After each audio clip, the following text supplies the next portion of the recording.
Hello everyone and welcome to Mestori. Today with us we have an inspiring legend, Dr. Malathi Krishnamurthy Holla ma'am. Welcome ma'am. Okay. Ma'am, a ma'am has been a person who has changed every challenge into her strength. Today she stands as a symbol of resilience, speed and unstoppable spirit. Ma'am was born in Kota, Udupi district in Karnataka. She faced polio at a very early age of 14 months old. But yet, she challenged herself and built unbelievable strength. She has won over 400 medals, both international and national, and she has also been awarded the Arjuna Award and the prestigious Padma Shri Award. It's beyond sport, she has also started Matra Foundation, which has been giving education and a spirit of hope to every disabled children. Ma'am, you have been such an inspiration for each one of us, and we are honored to have you here with us today. Welcome, ma'am. Thank you. Ma'am, before we begin, I wanted to tell you something that once when I was in sixth standard, I had a chapter about you Yeah. that said that the first line of the chapter said that when every door is closed, there's always a hope of light. So, what was your hope of light to start the life that you had? So, when you were paralyzed and you had polio attack, how did you feel?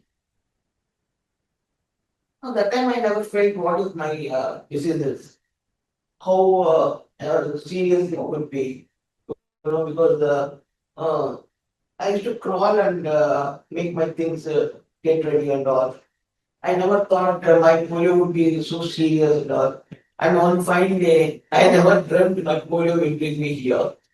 With all my odds and struggles of my life. Uh, I respect, I love, I adore my polio. That's such a beautiful way of thinking that yes, it's truly a gift, everything that you have, and everything happens for a reason. And how did your sports journey start, and how did you choose sports?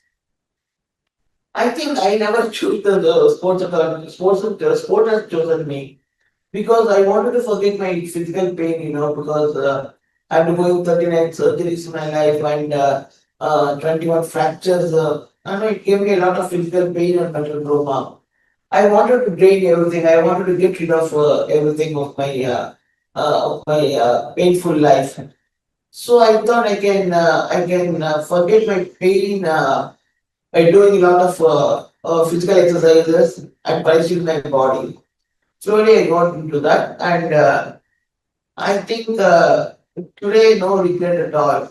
Whatever struggle I have undergone before or in childhood or whatever it may be, I think it has all paid the good result in my life. Yes, ma'am, you mentioned that you don't want to regret anything, but I want you to ask if there is one chance of reliving a moment, what would that moment be in your life? Okay.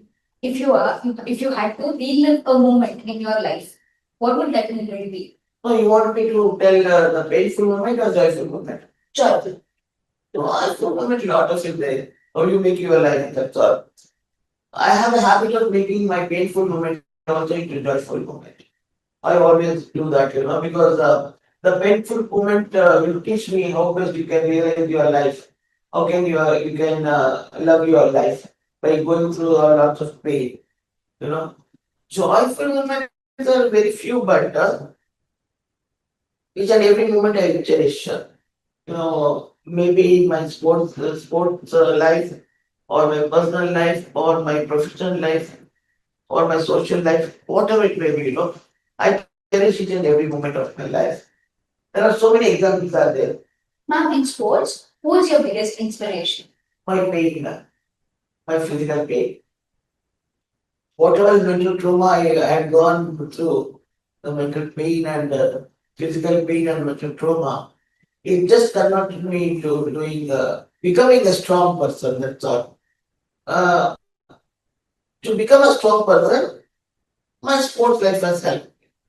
That's all I can say that. So, Because sports, para sports, those times, it was it was not that encouraging and all. Nobody was encouraging the sports, para sports, I mean to say. Even your family used to neglect you because of lot of constraints they have. But nowadays, of course, we are treated as unpard sports people. Those days, whatever struggle and foundation we have laid, today, the remain, I mean, the what do you call it, the existing para athletes are enjoying their life. Ma'am, have you ever felt that no, I cannot do this? Is there a opportunity where you have entered and you feared that you have to come back? No, I cannot do this. Have you ever felt that? No, not at all. Of course, it's a failure. Whatever it is, failure. I never took it as a failure at all. It's a living, I mean, experiencing, you can convert them into the success life. So I never felt so many of my, out of 39 surgeries, 60 to 70% are actively found. Maybe probably the doctor's mistake to this thing, maybe my naughtiness, maybe whatever it may be. 60 to 70% is utterly lost my surgeries. But still, I never used to give up at all. I always expect my next surgery would make me a little more better than the worst condition. So I never thought to give up on my life at all. Life is once, you have to enjoy your life. And that to being a disabled person, I just love and enjoy each and every moment, every second of my life. So never question of giving up at all. There are so many ups and downs in my life. I don't say that everything was successful. There are so many downs only, not ups at all. The downs only they were there. But slowly I thought, this is the stepping stone for my next better life. So that in that way, positively, I took those failures into my life. And I started making them into the successful life. That's all. I'm a very optimistic lady. That is what gives you confidence and success. Everything owns for your self confidence and self belief. Ma'am, among us we have a lot of people who thinks we are failures. What do you like to tell for such people? Well, what is failure? I mean, unless you take the failure, unless you go through the failure, you can never know what is the success at all. Isn't it? Failure is not a different one, it's not a big thing in your life. Failure is a part of the success, isn't it? Unless you take the bitterness of your failure, you can never take the sweetness of the success at all. Not only in sport, be it in your academic, be it in profession, be it in family life, whatever it may be, the human goes throughout his life. There are failures. First, you have to accept the failures and enjoy it. So those failures, will be the stepping stone and experience one to make your what you call step, what you put, that will be the successful. So speaking about success, can you share a moment of memories where you had entered the international competitions and how did you feel being there? How did people there accept you? How was that feeling, ma'am? Can you? Oh yeah, one thing I'll tell you. 1998, I first entered into the international, that is the first Paralympic, held in South Korea, Seoul, South Korea. It was my first experience. At the international level, it was my first experience. I didn't know what is the international sports, what is the infrastructure, what is the rules and regulations, nothing we knew. Because we didn't have a coach at all those times. No one dictate us at all. We went to Delhi from there we had to fly into Seoul. And then after going there, we came to understand that our visa papers were not ready. So I was pushing to the sports minister room, by inmates, because by nature I was a chatterbox.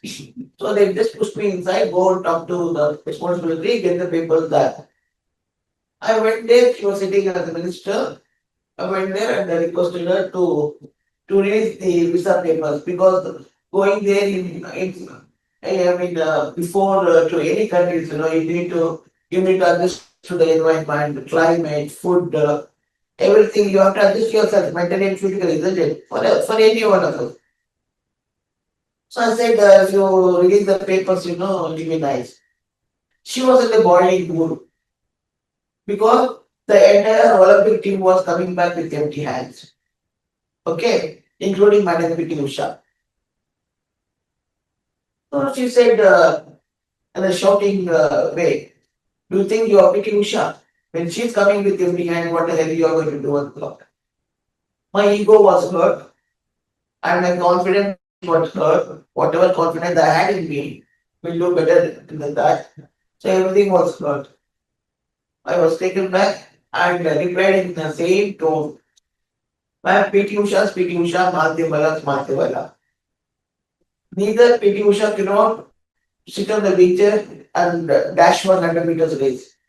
Nor Mahatma cannot weigh PT Usha's spikes and run for 100 meters.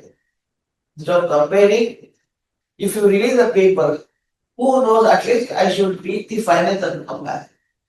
And I'm talking about early 1998. Those days, coming within the eighth place is the biggest honor, biggest achievement for the country.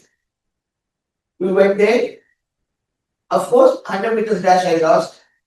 200 meters I reached the final circle in 50.10 seconds. And that's what the record is still in my name. We came back. Rest was history. Though the publicity was very less those times, social media or electronic media, it was little less, but still, the confidence, boosted my morality. And I thought of myself, you can do much more better than this when you could do this. Okay. In 1989, another World Games were there at Denmark. So I was mentally prepared. We went 4 days in advance and got one of my got one Danish guy as a friend and borrowed the laser wheelchair. I practiced, I trained day and night there and took good to silver for the country. So that confidence increased, So from there, then onward, I stopped comparing myself to other person. Now I don't answer any person who compares the other one. There is no instead of comparing yourself, by doing this, you will be losing your own dignity, isn't it? You will be losing your own confidence. The 24 hours you'll be comparing yourself to the other person. Maybe in academic, maybe in a sport, maybe in a social experience, whatever it may be. You'll be losing the confidence in you, isn't it? Yes. By doing that, you'll be ruining yourself, isn't it? So the key is first we have to stop comparing ourselves. Definitely. Yes. And setting a goal, and reaching that goal should be the only motive. Yeah. So as you said, I want you to answer that there's one thing.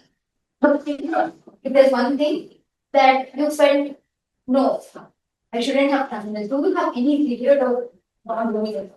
Only once I got regret, because I wanted to get married and I came across a person. We were so happy and we wanted to get married together. And one fine day, it was broken. Our affair was broken, and he said, "No, I can't marry you because you are like this." And his parents. That moment was a regret, I should have done it. I should have gone with because instead of reading my the entire year for this affair, I could have done much more better than in life, for the society or for myself. Or I should have concentrated on my sports this thing training. I could have done better. But having grudge on myself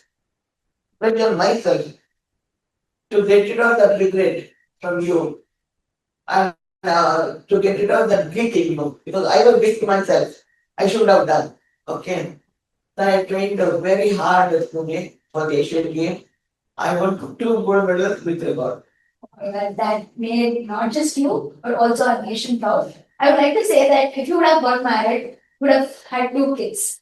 But today, from our Matra Foundation, you are being the mother of hundreds of kids. How do you feel about that? I think I should come back my back. You said only 2 children. Who knows you would have got 3 or 4 children? Who knows that? It was my selfish feeling of that moment. I think I should have got married, I should have had my own family, etc. etc. It was selfish. Maybe selfish or a very common thing. But today, when I look back,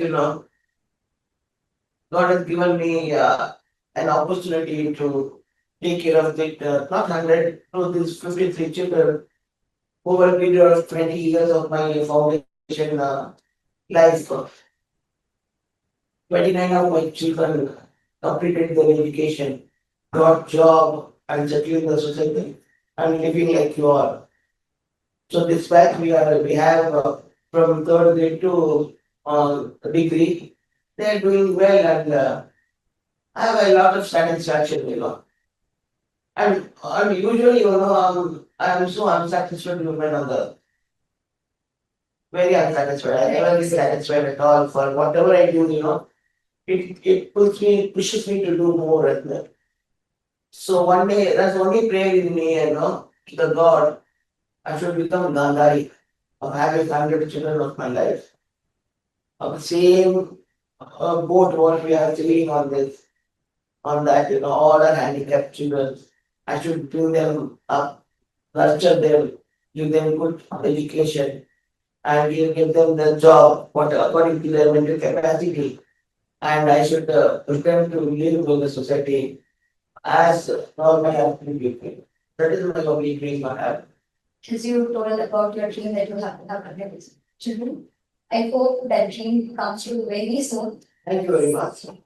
And I would also like to ask, starting a foundation is not at all easy. Yeah. What are the challenges you faced initially and are facing right now? So after starting. Yes, ma'am. It's a very challenging one, to have running an NGO is not the easy one. So it is very, very challenging. In 2004, when we thought that we should open an NGO and nurture this type of chicken for this purpose and all, it was not that easy.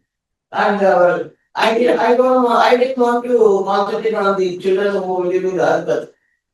Because in cities, the children get a lot of what you call support and encouragement. Even their parents also are aware of what government is giving, what all the facilities are there.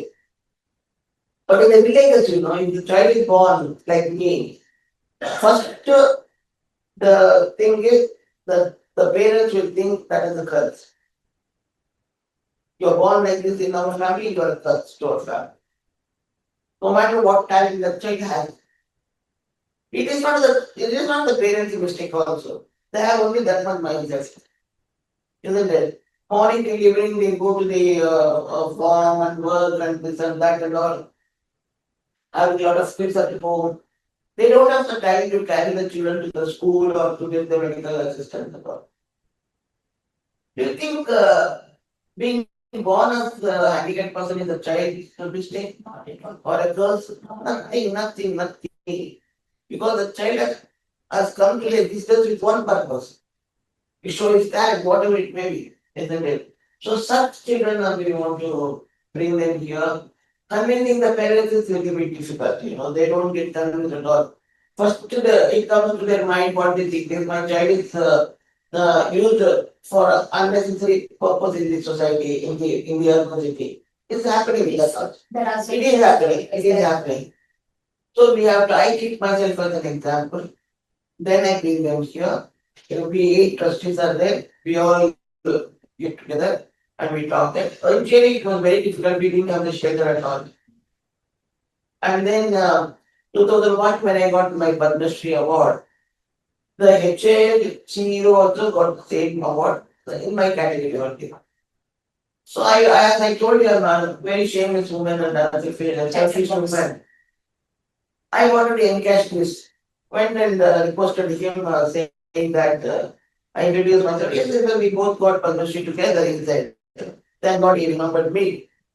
Then I said, you have a lot of vacant quarters, HA quarters are there under your estate. So why don't you rent one quarter to us, so the one house, so that I can bring up our children. He said, okay. We got a result and everything. I was working for a bank then. Then we brought only 2 children there. Because we also with experience, funding and all is there. Housekeeping was there. Manpower is important, everything. So slowly we got into it was very difficult. Today it is difficult only. But fundraising is difficult. For this surgery is difficult. And luckily, actually, God has blessed me with lot of things. as I told you. So I'm little almost like Usman Wala. That I get cash. I go shamelessly, I'll ask them. Give me 2 bags of rice, give me a little dal, give me a little groceries, blah, blah, blah, blah, and I'll ask them. If not 10 out of 10, at least 2 become 400 times. So this is a psychology, because I did masters in psychology. So it helped me a lot. So today, slowly it is going up. And as it is, if the channel is just for the disabled children, so let it not jump and go and teach, touch it. Slowly, step by step, let it go. Ma'am, you mentioned that you're a selfish person, but I don't think that you're selfish at all because you're being selfish to selflessly serve society. Your contribution is making a change. So, you mentioned that you did psychology. I would like to ask, when you were studying, did you face any discrimination?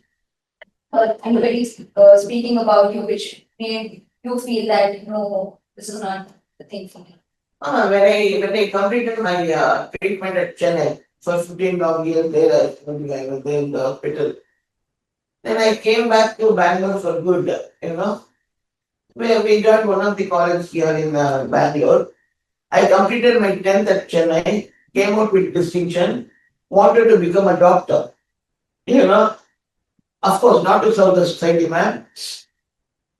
Each and every time when I go to the operation theatre, I used to challenge the doctor. Doctor, this time you are cutting my nerves. This time you are damaging my bone. This time your tissues and muscles are you are cutting. So one fine day I become a doctor, then I see that one of your nerves or bones are cut by me. This was a childish, challenge. Okay. So with lot of hopes, dreams, ambitions, I came back to Bangalore to become like this. When I joined the college, one of the prestigious colleges here, by the time then I used to walk with a caliper and crutch. You know what is crutch? Yes, So I used to walk with that. When I went to the college, all my classes were in the third floor. By the time I got my crutch and 2 books, 2 notebooks and walk all the third floor, my period of 45 minutes, it would have gone over. So the very second day I came to my papa and was crying and said, no papa, I don't want to complete my education at all. I don't want to go to the college at all. Out of 6,000 students, everybody is looking at me in alien and everybody is sympathizing me, etc. etc. My father is not that educated person.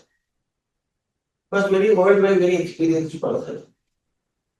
He said only one word to me. Look, child, this is your world. You should know, you should accept, first of all, what you are. You are a disabled person, but you accept it. All those 15 years, you were brought up along with among yourself with all children like you only. 100 to 150 children. You never know the other world is waiting outside, which is what able body world. So first you accept what you are. You are a disabled person, first you accept it. Your principal may not be aware that you are one of a student. Instead of grumbling and cribbing what the society is not giving to you, why don't you go and knock their doors and make them understand what you want? Life will become a little bit easy. With my financial condition, I can show you what in this way or not, that's all. Then I cannot do anything. It is your world, whether you run or draw or wheel, won't reach your goal, that is up to you. The next day I went to her and explained my problems, the practical problems and all that. The very next day onward, all my classes were shifted to the ground floor.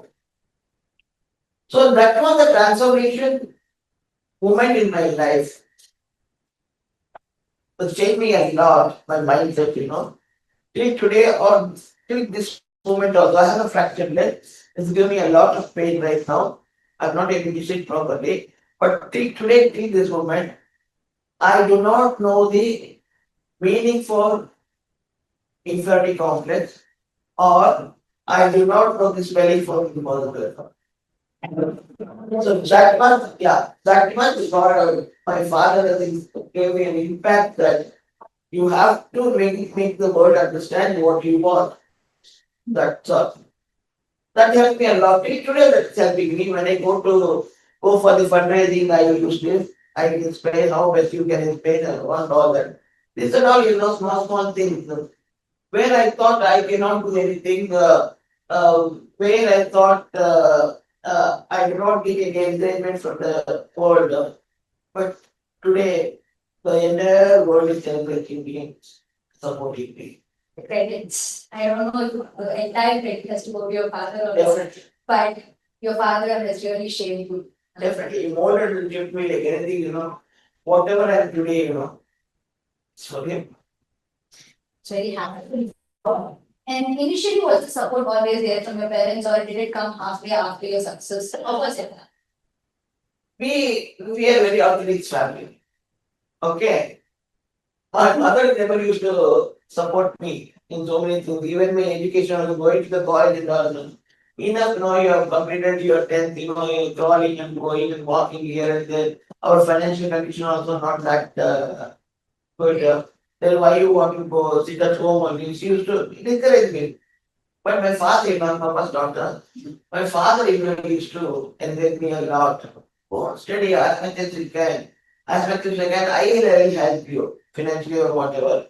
But I did it in my scholarship only. But whatever is there, I will help you. In that way, he used to encourage me. Even going to the sports and all to so many states and so many countries and all. He used to, what you call, encourage me like anything. If not directly, used to speak very less. When they get the medal, my parents used to get very happy and show everywhere, this is my daughter's medal and all that. Though directly they may not encourage me, but indirectly they used to encourage me a lot. They would have actually felt a lot proud than any other. Definitely, sir. When I got Padma Shri award, I don't know what, of course, I expected, at least in my lifetime, I should get it because it's only given for sports. Padma Shri is not like that. It is a gallery award. When my name was announced, I was training myself at Pune for my Asian Games, talking about 2001, and my name was announced. Then I came back to Bangalore and to receive to go to Delhi.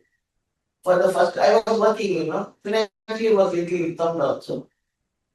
Then for the first time, my parents flew by flight, My parents, my brother and sister, I took them all. The Ashoka Hall it was giving. When my name was announced, I could see the tears rose into my father's eyes. And he said only one thing, today the Holla is my family name. Holla name is lingering the entire Ashoka Hall. That was a very happy moment for me, and I could able to give the least tribute to my parents. That's the thing happened. So I used to be very happy, and that was the thing. The experience which you had was truly, yeah, such a very beautiful experience. Very, very experience. Something, a little bit of proudness to your parents. Very, because every moment I think, I couldn't make my parents happy at all. I have an elder sister and elder brothers, they all got married and settled. Being a doctor, what happiness has given to them, because physically I may be suffering. The same amount of pain they used to experience by mentally. By seeing me crawling here and all, the more I used to take physical pain, the more mentally pain I used to take a place. So I used to ask myself, what happiness have given being a doctor? What happiness have given? Nothing. The entire thing of the pain only. Spending for me for each and every surgery, not the same in their financial condition. But everything is a painful for them only.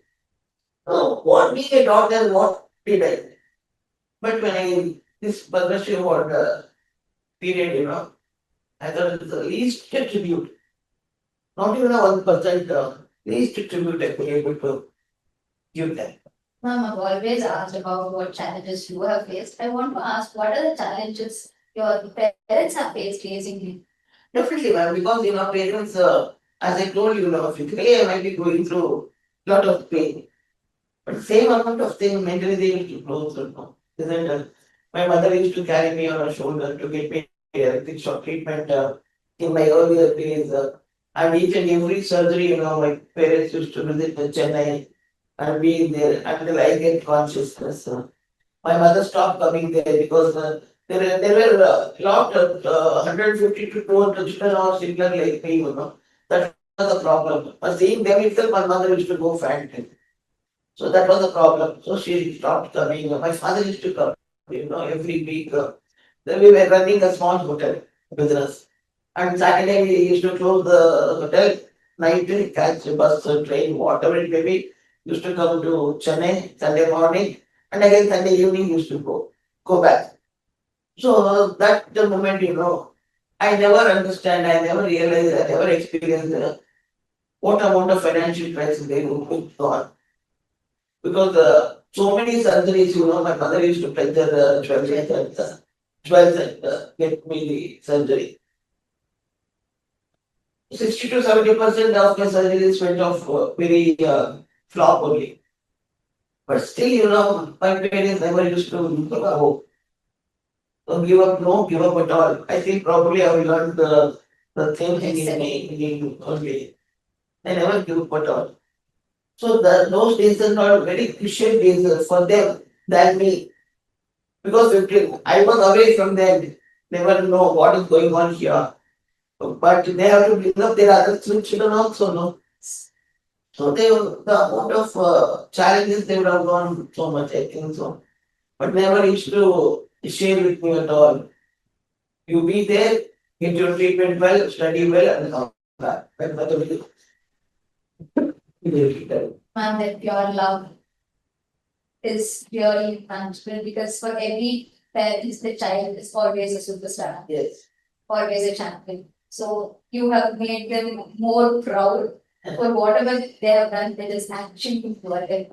And I would like to ask that after sports, after seeing so much of life, what do you still want to experience in the future? You have experienced so much of joy, happiness, sadness. What do you expect from the future? Nothing, ma'am. My nature is, flow around with the flow. That's all. I never expect anything. I never dream for anything. My dreams are very big. But I just try to read the dream, that's all. For example, today, one of my child is there who is a developing child. Every now and then he get convulsion and all that. So for him, monthly 2,000, 3K we have to spend for the medicine. For this moment, I think how to get that 3,000 rupees for this medicine. That's all. For example, I'm telling you. So I never plan or anything. I should live like this only. I should work like this only. Whatever comes, I always live for this moment. That's all. Yesterday's past. Those experience, those failure experiences should make you correct now. That's all. Tomorrow, what is stored in our life, we don't know. Next moment, what is going to happen, we don't know. So let me enjoy, let me live for this moment. That's all. I always think. Such a beautiful thought of thinking. Don't expect anything tomorrow. Just go with the flow today. My expectations are very basic. I never expect anything from anybody. I work for that. If I get, it's okay. If I don't get, I work more hard. May it be in a fundraising, may it be my children, may it be my personal life, whatever it is. Talking about personal life, I would like to ask how, apart from this fame, apart from applause, what does Malathi ma'am's day look like? Just a question. Malathi, I want to be a wonderful, sincere, excellent, fabulous human being. That's all. I never want to be look like this or like that or comparing to this and that icon or beautiful whatever it could be. I don't. Malathi Holla want to enjoy every moment of her life with her disability. She want to live with her disability because we live with our disability. There are so many people dying with their disability, isn't it? So I want to live with my disability. I want to, with the disability, with this disability, I want to make the world proud. What best an disabled person, despite of her all odds, what a human being can be lived so fantastically. I want to set an example like that. For that, I never dream I want to do like that to set an example. I just do my duty. That's all. Slowly, if not today, as I told you, I'm a very optimistic lady. If not today, tomorrow the food will be there. That is nice, ma'am. So at what time do you wake up and how does your day go? I want to know. I'm very curious. Yeah, I'm very disciplined and punctual person. Maybe sports has taught me this. I get up at 4:30 in the morning. So 4:30 to 5, I do a lot of physical exercises, free and exercises. 5 o'clock, 5:30, I go to my swimming pool in my apartment. Though swimming is not my event, but to strengthen my shoulders, I go for swim up to 7:30 swim. And no matter whether it's the winter or whether it's the rainy season, whether it is sunny season, whatever, in summer or whatever, I go every day. 7:30, I come back, have my shower and breakfast, then go to my foundation. Till 5, till 4 o'clock, I work. I'm a very workaholic. I work everything, and 4 o'clock, all my children comes back, listen to their problems, this and that, and all. I love my childhood to be lived. Then again, 4 o'clock, I come to Katirao Stadium. I train myself till 7. Then go back, I turn my car. Okay, yeah. Then I go back to my home at 7, have my shower and early dinner. Then again till 10:30 to 11, I travel even for fundraising and all that. 11 o'clock, I go to bed. I'm the happiest person on the bed. 11:30 to 4:30. Hearing about all this, I'm really curious to know what else hobbies do you hold? I don't know any particular hobbies. I listen to a lot of music. So, and while I'm driving or while I'm in the office and all. And reality shows and news and all, sports and all, I watch in the sport or the TV, newspaper, whatever it may be. No hobbies and all, not no particular hobbies and all that time. I love to spend my time with my children because, as I told you, I was very selfish woman now. Seeing them, conversing with them, fighting with them, I live my childhood. You get your child. Definitely. I will talk to them. One boy will come today, my pencil is not stolen, the next boy, my notebook is stolen. This and that they say, taunting them, happy with them, making them something, getting them something. So I live my life by seeing their happiness. So whatever difficulties you had faced, make sure that they don't face the same thing. Yes, definitely not. That's such a beautiful and inspiring. Just to have the thought of taking care of so many kids is truly inspiring, ma'am.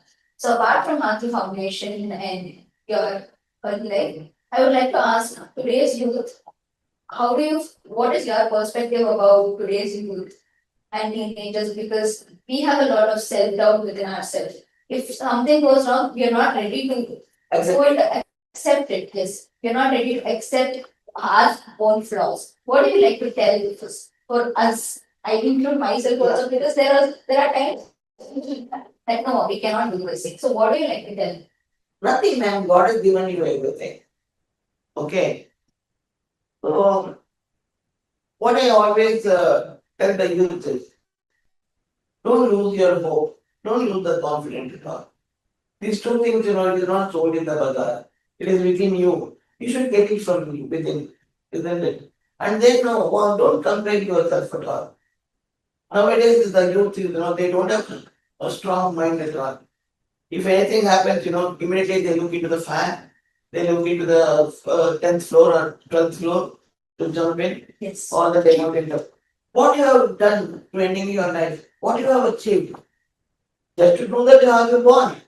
Nothing. Of course, you go. Within a second, you die. What about your parents? Till their death, they have to suffer. No? But that you have gone. Then, isn't it? What is the look at the animals? How happily, how enjoy they are, isn't it?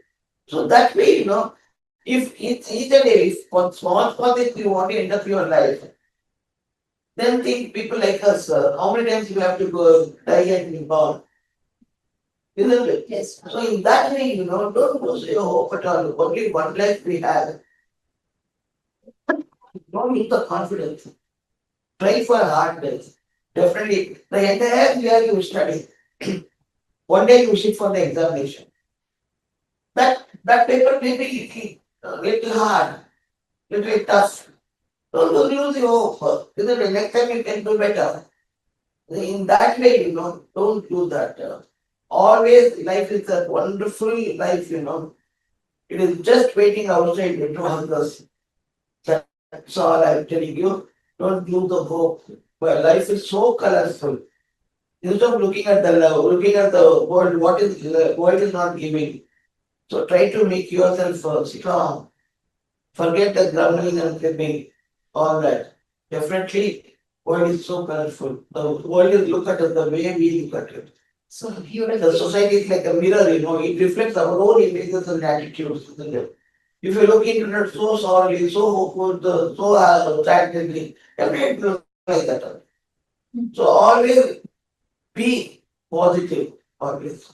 Being positive is the key, and accepting ourselves and living life to the fullest is the key. You said it in such a beautiful way. And you mentioned that our today's youth don't think before doing anything. So even when we're watching a movie, we don't have an attention span. So we are easily distracted. So that distraction applies to our goals also. What do you give us a trick, or I may say as a suggestion of practice for people who for our youth? What do you say then? Like what is that one trick that you would like You have to only one thing, man. You have only one life. Next moment, what happens it is very unpredictable. God alone knows. Live for this moment. Cherish it. Make it so happy. If you live happily, definitely your surrounding will be happy, isn't it? You live like that, and definitely it will take you a very long way. Don't lose hope at all. And you youth are, you are our future of our country, and make your parents as happy as much you can give. That's the least tribute you can give. If you earn close together also, your parents or your teachers may not be happy at all. The way you live your life, you get good name in the society, you work for it. That is the happiness, that's the tribute the world the you can give to your parents. Isn't it? Yes. In that way, you people are our future, isn't it? First consider your future first. Then you allow us to live happily in that. Yes. So, as we come to the end of the session, I would like to ask this: if you had to describe yourself with 3 words, what would it be? Most fortune, very lucky, very happy life. A disabled person. That is my landmark. That is my mark. I'm the most happiest woman on the earth. Can you also elaborate into this? Why? It's your life. How you enjoy? I have taken my life so easily. No matter what physical pain I'm going through, right now, right moment I'm going. That is all there. If you go on trouble, your pain will not go from you. Isn't it? Instead of that, how best you can make it into revert and go happy, make happily. If you're happy and your surroundings will be happy. That's all. There's no elaboration at all. I'm so lucky to be born as a I told you, human being, a woman, or a disabled person. It's my God gift. I always love to sit on this chariot and have a run. Man, looking at you, it's so inspiring. And the positivity in you gives another person to be positive. So that you yourself is a reason for us to be happy Thank you. right now. It was great having you here, and it is a privilege for myself to have a conversation because reading about you in 6th standard and sitting right in front of you and asking questions from whatever I have, it's truly a privilege. And thank you for being here. Thank you for giving us your time. You've been such a sweet person. Thank you, ma'am. Thank you so much. Thank you.